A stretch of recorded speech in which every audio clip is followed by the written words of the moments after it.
गया में नक्सलियों का तांडव, डायनामाइट लगाकर सोलर पावर प्लांट को उड़ाया। आमस के साव कला की घटना। लातेहार में माओवादियों के खिलाफ पुलिस को बड़ी सफलता, नक्सली कैंप ध्वस्त, कई सामान बरामद, गुप्त सूचना पर एसपी के नेतृत्व में कार्रवाई। एक बार फिर पटना पुलिस की वर्दी पर लगा दाग, कदमकुआं थानेदार पर रिटायर्ड महिला दारोगा ने लगाया घूस मांगने का आरोप, आजिज होकर एसएसपी कार्यालय में की खुदकुशी की कोशिश। पटना के पारस हॉस्पिटल में ऑपरेशन के बाद मरीज की मौत, परिजनों ने अस्पताल में जमकर काटा बवाल, डॉक्टर्स पर लगाया लापरवाही का आरोप। झारखंड के बैरागोड़ा में बाइक और कंटेनर की टक्कर, 2 बाइक सवार युवकों की मौके पर मौत, तीसरे युवक की हालत गंभीर। काराकाट के आरजेडी विधायक संजय यादव की दबंगई, सरकारी स्कूल के टीचर ने लगाया मारपीट का आरोप, कहा रैली के लिए बस भाड़ा नहीं देने पर की पिटाई। अंडरवर्ल्ड डॉन दाऊद इब्राहिम का छोटा भाई इकबाल कासकर गिरफ्तार, जबरन उगाही के मामले में हुई गिरफ्तारी, 4 अन्य लोग भी चढ़े पुलिस के हत्थे। और सांसद तस्लीमुद्दीन का राजकीय सम्मान के साथ सुपुर्दे खाक, आज दोपहर के नमाज के बाद सिसना गांव के कब्रिस्तान में होंगे सुपुर्दे खाक। लालू प्रसाद ने पार्थिव शरीर पर पार्टी का झंडा देकर किया नमन। नमस्कार, आप देख रहे हैं एक्सप्रेस इंडिया, मैं हूं आपके साथ सुकन्या सिंह। इस वक्त की बड़ी खबर आ रही है गया से, जहां नक्सलियों का तांडव देखने को मिला है। नक्सलियों ने डायनामाइट लगाकर सोलर पावर प्लांट को उड़ा दिया है। आमस के सांवकला की ये घटना है। घटना के बाद इलाके में दहशत का माहौल है। फिलहाल पुलिस मौके पर पहुंची है और मामले की जांच कर रही है।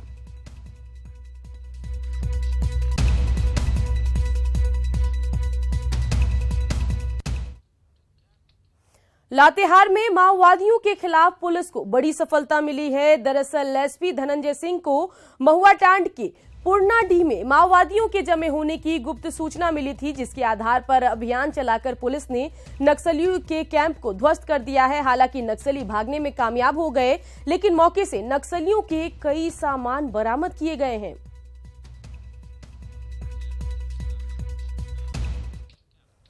गुमला में नक्सलियों के हाथों दंपति की हत्या के बाद पूरे गांव में दहशत का माहौल है। कामडारा के कोनसा गांव में जिस तरह से नक्सलियों ने एक दंपति की हत्या कर दी, इससे गांव में खौफ की स्थिति बनी हुई है। वहीं इस वारदात के बाद पुलिस गांव में कैंप कर रही है।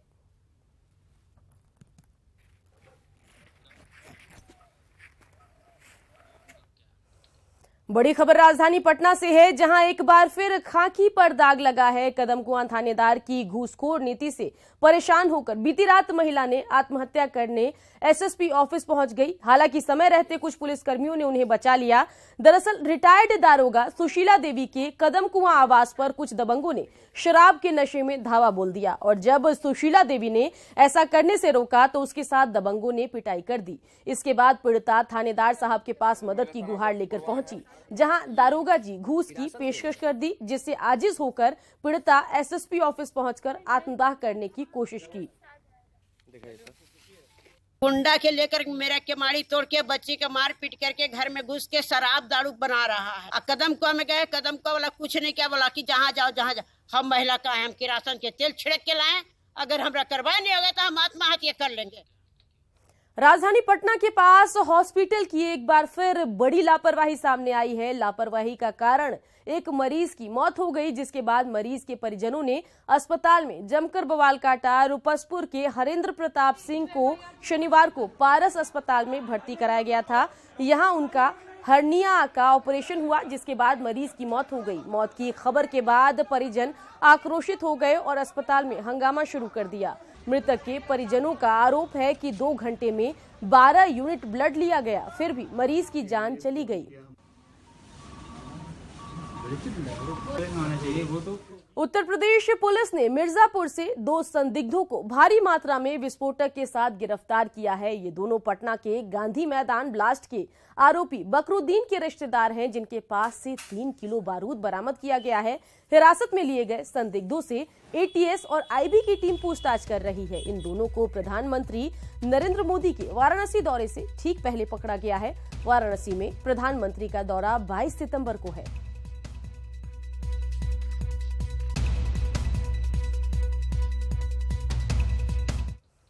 अंडरवर्ल्ड डॉन दाऊद इब्राहिम के छोटे भाई इकबाल कासकर को ठाणे पुलिस ने गिरफ्तार कर लिया है। इकबाल को जबरन उगाही और धमकी देने के आरोप में गिरफ्तार किया गया है। कासकर को मुंबई में उसके घर से अरेस्ट किया गया। इकबाल के अलावा 4 और लोगों को गिरफ्तारी हुई है। बताया जा रहा है कि 4 लोगों से एक्सटॉर्शन सेल के ऑफिस में पूछताछ की जा रही है, जबकि इकबाल को किसी दूसरी जगह पर पूछताछ के लिए ले जाया गया है। सूत्र बता रहे हैं कि इकबाल कासकर ने एक बिल्डर को फोन पर धमकी देकर उससे उगाही की कोशिश की थी। बिल्डर से पहले ही 4 फ्लैट ले चुका है। इकबाल उससे और रुपयों की मांग कर रहा था। पुलिस ने बताया कि कासकर बिल्डर को अपने भाई दाऊद के नाम पर धमकाता था। ये पहला मामला नहीं है जब कासकर को गिरफ्तार किया गया हो। इससे पहले फरवरी 2015 में अवैध उगाही के आरोप में ये गिरफ्तार हो चुका है और जमानत पर बाहर आया है। दिल्ली के करावल नगर इलाके में सोमवार को बाइक सवार बदमाशों ने सीएमएस कंपनी की कैश वैन पर गोलियां बरसाकर 70 लाख रुपए लूट लिए और कैश वैन में सवार 2 शख्स को जख्मी भी कर दिया।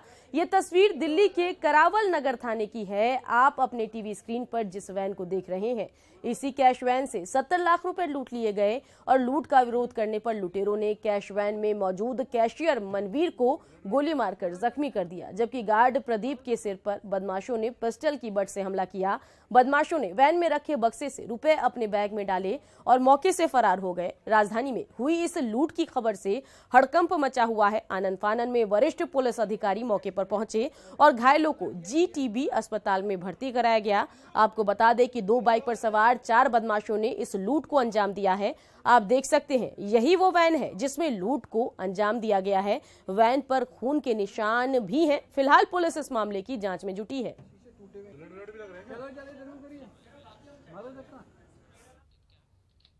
आरजेडी विधायक संजय यादव पर एक स्कूल टीचर के साथ मारपीट का आरोप लगा है। रोहतास के गोरारी में रामरूप +2 के टीचर रामवृक्ष पासवान ने विधायक पर आरोप लगाया है। उनके मुताबिक संजय यादव अपने लाव लश्कर के साथ स्कूल पहुंचे और उनके साथ मारपीट करने लगे। टीचर का आरोप है कि विधायक जी ने आरजेडी की रैली में 2 यात्री बस का भाड़ा देने को कहा था और रुपए नहीं देने पर अपने समर्थकों से मारपीट की। टीचर ने काराकाट थाने में आवेदन कर इंसाफ की गुहार लगाई है। हालांकि विधायक ने अपने पर लगे आरोपों से इनकार किया है। काराकाट के जो है हम पे हाथ छोड़ दिए। किस लिए? पूछा गया कि विद्यालय में कितना फी लिया गया है। हमें इस बात को की भली भांति इस बात से हम परिचित नहीं थे, क्योंकि हम पूर्ण प्रभारी नहीं हैं। विद्यालय के अंदर की बात थी। हमें तो 1-2 दिन के लिए प्रभार दिया गया था। आरोप जो है बेबुनियाद है। इसको कोई से हमारे जांच से कोई मतलब नहीं है। सिर्फ उसको ये सिर्फ मुद्दे को भटकाया जा रहा है कि जांच न हो, क्योंकि वहाँ पे बहुत सारे एडमिशन बिने बच्चे के नाम का एडमिशन वहाँ पे है, बेनामी एडमिशन भी वहाँ पे है। जो लोग उससे पैसे का लोग धंधा बना चुके हैं। स्कूल राम रूप जो उच्च विद्यालय उसमें धंधा बन चुका है। इस धंधे के इसको बचाव के लिए वंशवाद पर मुख्यमंत्री नीतीश के बयान पर कांग्रेस ने आपत्ति जताई है। कांग्रेस प्रदेश अध्यक्ष अशोक चौधरी ने कहा कि कांग्रेस के वंशवाद ने देश की राजनीति को समृद्ध किया है। गांधी परिवार ने देश को सबसे अच्छे नेताओं की श्रृंखला दी है, जबकि दूसरी पार्टियों के वंशवाद ने देश की राजनीति को दिशाहीन बनाया है। तो ये कहना कि वंशवाद ठीक है, ये हम मानते हैं कि लोग थे, उन्हीं की डायनेस्टी, उन्हीं के लोग चल रहे थे, लेकिन क्या वो अनसक्सेसफुल पॉलिटिकल लीडर थे या सक्सेसफुल पॉलिटिकल लीडर थे? मैं मानता हूं कांग्रेस पार्टी के रूप में कि वो सक्सेसफुल सीएम नीतीश कुमार ने प्राइवेट बीएड कॉलेजों की तर्ज पर सरकारी बीएड कॉलेजों का भी 1,05,000 रुपए करने की, जी हां, का फीस जो है वो 1,05,000 रुपए करने की घोषणा की है। सीएम ने लोक संवाद में आए सुझाव के बाद इसका ऐलान किया। दरअसल पटना के लरिसा लाल ने सीएम को सुझाव दिया कि जब निजी संस्थानों में 1,05,000 में बीएड होता है तो सरकारी संस्थानों में 1,60,000 क्यों लिए जाते हैं। इसके बाद सीएम ने शिक्षा विभाग के प्रधान सचिव आर.के. महाजन को फीस घटाने का निर्देश दिया। वहीं सीएम ने मूर्ति चोरी रोकने के लिए जन चेतना जगाने पर जोर दिया। हम लोगों का अभी भी गवर्नमेंट कॉलेज में जो फीस है वो 1,60 का डिमांड कर रहा है, 80,800 पर ईयर करके, 80,800। तो एक तो सर वो फीस हम लोग का जब 1,05,000 सर हुआ है तो वो गवर्नमेंट कॉलेज में भी वो फिक्स होना चाहिए था सर, अभी तक वो नहीं हुआ है सर। प्राइवेट में 1,05,000, सरकारी में 1,05,000 वो तो बराबर हो जाएगा सर, वो तो बराबर हो जाएगा। ठीक है, वो तो बराबर कर देते हैं। केंद्रीय स्वास्थ्य राज्य मंत्री अश्विनी कुमार चौबे ने कहा कि केंद्र सरकार सस्ते दर पर स्वास्थ्य सेवा मुहैया कराने के लिए लगातार प्रयास कर रही है। उन्होंने कहा कि बांका और भागलपुर को 4 योजनाओं का लाभ जल्द मिलने जा रहा है, जिनमें डेंटल केयर यूनिट, मानसिक आरोग्यशाला, टीबी की जांच के लिए कुछ उपकरण शामिल हैं। इसके साथ ही दोनों जिलों में फ्लोरोसिस की रोकथाम के लिए उन्होंने योजना शुरू करने की बात कही है।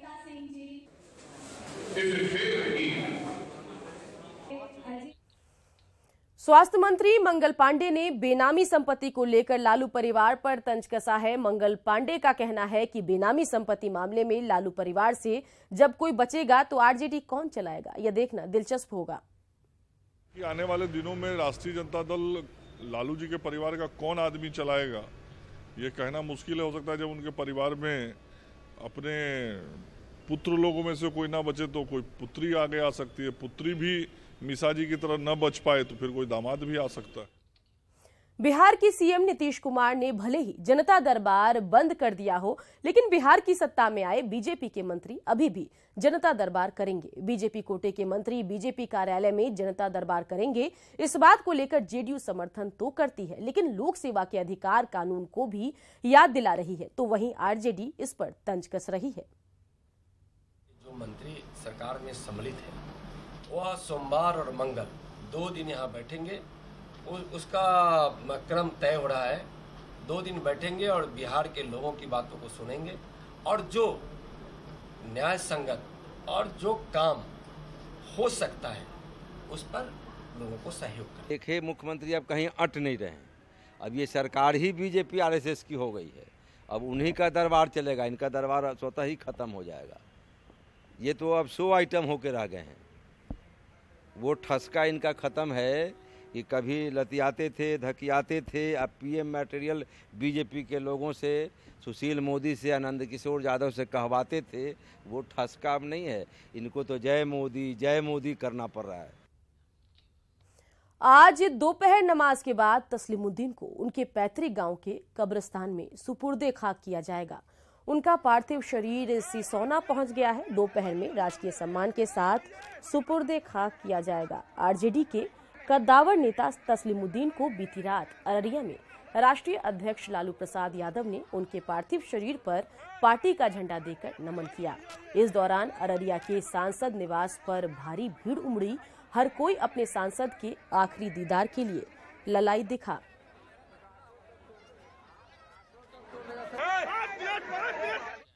नदियों को बचाने के लिए सद्गुरु जग्गी वासुदेव का काफिला 7वें राज्य महाराष्ट्र पहुंचा।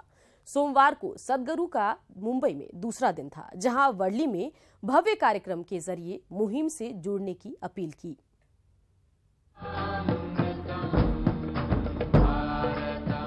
जीवनदायिनी नदियों को बचाने की जिम्मेदारी हम सब की है। इस भागदौड़ भरी जिंदगी में 2 पल इन नदियों के लिए जरूर दें। अगर आपके पास 2 पल भी नहीं है तो सद्गुरु जग्गी वासुदेव की मुहिम का समर्थन करने का बेहतरीन मौका है। माया नगरी से सद्गुरु को फिल्मी हस्तियों का जबरदस्त समर्थन मिला। हमें अपने अंदर के इंसान को जगाना है, हमें अपने अंदर के इंसान को परिपक्व करना है, महसूस करना है। तो हमें उस वातावरण में रहना है जो हमें महसूस कराए, खुशबू, हवा, पानी की छलछलाहट, वो बौछार, वो नदी के पास चलना, मैंने सही सुना आपने। अगर जीना है तो अपने वातावरण को दुरुस्त करना होगा।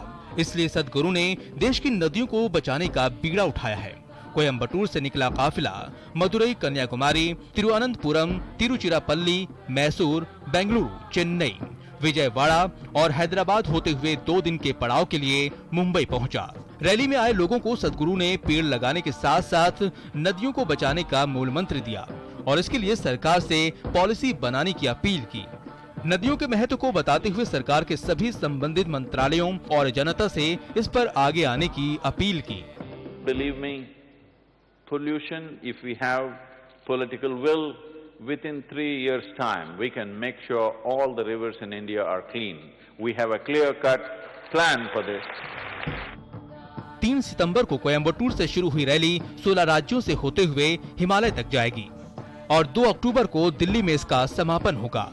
इस दौरान जगह जगह बड़े कार्यक्रम आयोजित किए जा रहे हैं, जिसमें कई राज्यों के सीएम भी हिस्सा ले रहे हैं। इन प्रोग्राम्स के बीच पर्यावरण विशेषज्ञ और कानून के जानकार एक मसौदा तैयार कर रहे हैं, जिसे पॉलिसी बनाने के लिए सरकार को सौंपा जाएगा। सदगुरु और ईशा फाउंडेशन के इस नेक मकसद को खेल, राजनीति, बॉलीवुड समेत कई क्षेत्रों की जानी मानी हस्तियों का समर्थन मिल रहा है। इस पूरे अभियान में ईटीवी नेटवर्क मीडिया पार्टनर की अहम भूमिका निभा रहा है। आप भी 8000980009 पर मिस कॉल देकर इस अभियान का हिस्सा बन सकते हैं। नदियों को बचाने में अहम योगदान दे सकते हैं। Bureau report, ETV news.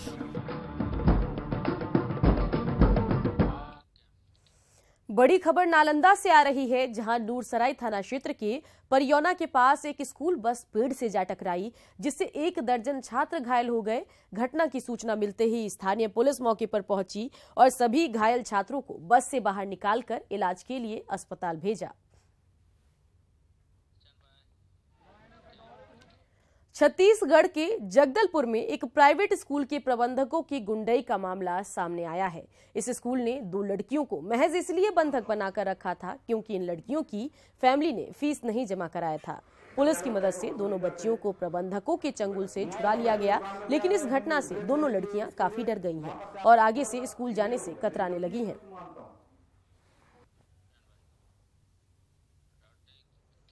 UP के मुजफ्फरनगर में नाबालिग लड़की को बंधक बनाकर गैंगरेप का सनसनीखेज मामला सामने आया है। मुजफ्फरनगर के भोपा थाने के बेल्डा गांव में 10 दिन पहले पीड़ित लड़की अपने मामा के यहां जाने के लिए बस का इंतजार कर रही थी कि एक कार में गांव के ही 4 लड़के आए और लिफ्ट देने के बहाने उसे अगवा कर लिया और फिर उसके साथ महापाप किया। पुलिस चारों आरोपियों की तलाश कर रही है।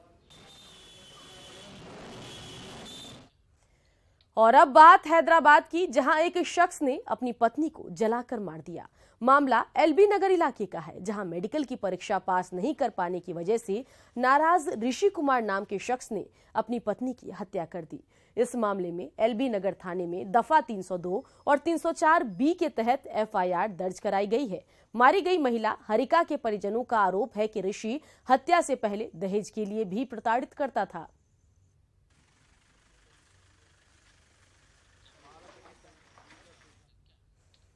आईटी सेक्टर के जरिए यूरोपीय देशों में भारत की धाक बुलंद करने वाले राजेश कुमार मिश्रा अपने पैतृक गांव में नई पहल की शुरुआत की है।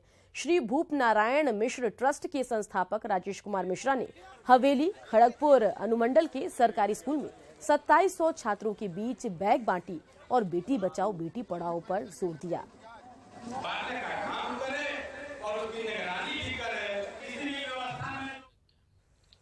और अब बात मृत आत्माओं की दीपावली की। यह दीपावली पितृपक्ष महासंगम के दौरान गयाजी में मनाई जाती है। इस दीपावली में भी वह सब कुछ होता है जो आम दीपावली में होता है, बस अंतर इतना है कि यह दीपावली मृत आत्मा को मोक्ष दिलाने के लिए की जाती है। पितृपक्ष महासंगम के दौरान अश्विन महीने के कृष्ण पक्ष की त्रयोदशी तिथि को पितरों की दीपावली मनाई जाती है। इस अवसर पर आम दीपावली की तरह ही पूरे विष्णुपद मंदिर को सजाने के साथ ही देवघाट और फल्गु नदी में पितरों के नाम से दीप जलाया जाता है। इस साल पिंडदान करने आए युवाओं ने फुलझड़ी और पटाखे भी छोड़कर खुशियां मनाई। इस मौके पर हैदराबाद और मुंबई से आए श्याम परिवार ने विष्णुपद मंदिर को फूलों से सजाया और 56 प्रकार की मिठाइयों का भोग लगाया। रामाचार्य जी, धर्माचार्य चतुर्भुज अग्रवाल, श्रद्धालु छत्तीसगढ़, जी हाँ, काफी लोग यहाँ पर पहुंचे। दादा कुदने लग जाते हैं, पिता उत्सव करने लगते हैं, इसलिए आज का दिन पितरोत्सव है, इसलिए दीपावली का है। सारे वायुमंडल में कीटाणु सब मर जाते हैं, दुष्ट शक्ति दूर हो जाती है, शिष्ट शक्ति उद्भव हो जाता है। पितर की दिवाली, पितर तर्पण होने से दिवाली मनाते सर अपन, ये हम उनके नाम से दीप जलाते हैं। मन में उत्साह 4 साल पहले जगा, इसीलिए मैं हर साल आकर यहाँ पूरा मंदिर का श्रृंगार करवाता हूँ और उसकी कृपा से मेरे घर में सब सुख शांति है। और मैं तो हर परिवार से कहूँगा, एक बार गया जरूर आइए। गया में जो है पावर हाउस, वो वर्ल्ड में कहीं पावर हाउस नहीं है। यहाँ विष्णुपद पे विष्णु भगवान के दिवाली के उत्सव के लिए पधारे हैं, तो ठाकुर जी ने प्रेरणा की है, तो जिसके लिए हम लोग विष्णुपद पे फूलों का श्रृंगार, दिवाली का उत्सव, दीपदान, 56 भोग का आयोजन और उसके अलावा जो भी दीप उत्सव में जो कार्यक्रम होता है वो कार्यक्रम सभी करने की प्रेरणा से सभी के। और अब बात गया के अक्षय वट वेदी की, जहां पितृपक्ष महासंगम में पिंडदान और तर्पण के बाद श्रद्धालु दान करने और पंडा जी का आशीर्वाद लेने आते हैं। आखिर क्या है इसकी मान्यता, आइए देखते हैं इस रिपोर्ट में।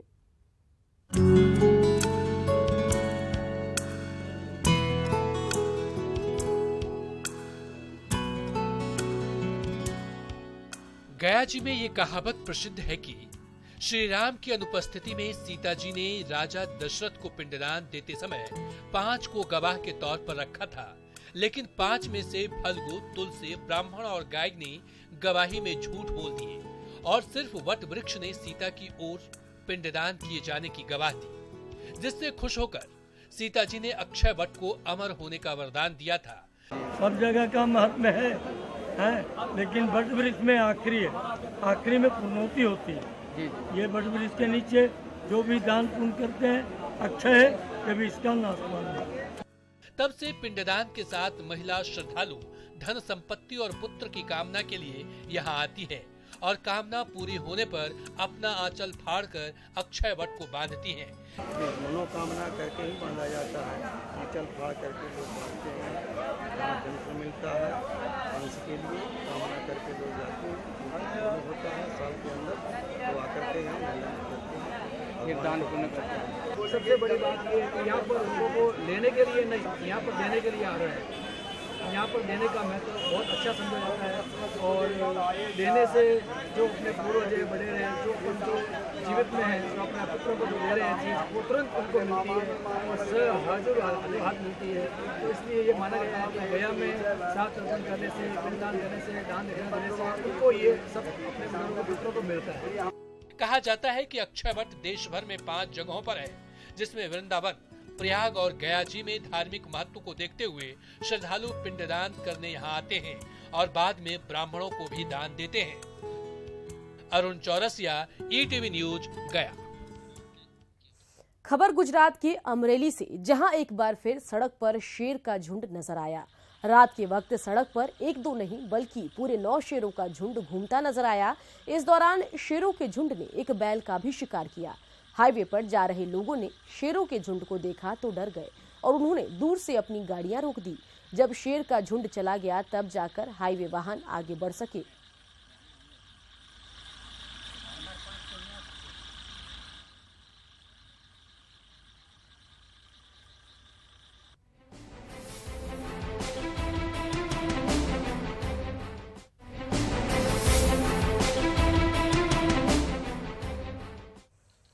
इसी के साथ इस बुलेटिन में इतना ही, लेकिन बिहार की तमाम खबरों को विस्तार से जानने के लिए लॉग ऑन कीजिए news18bihar.com पर और मुझे दीजिए इजाजत। नमस्कार।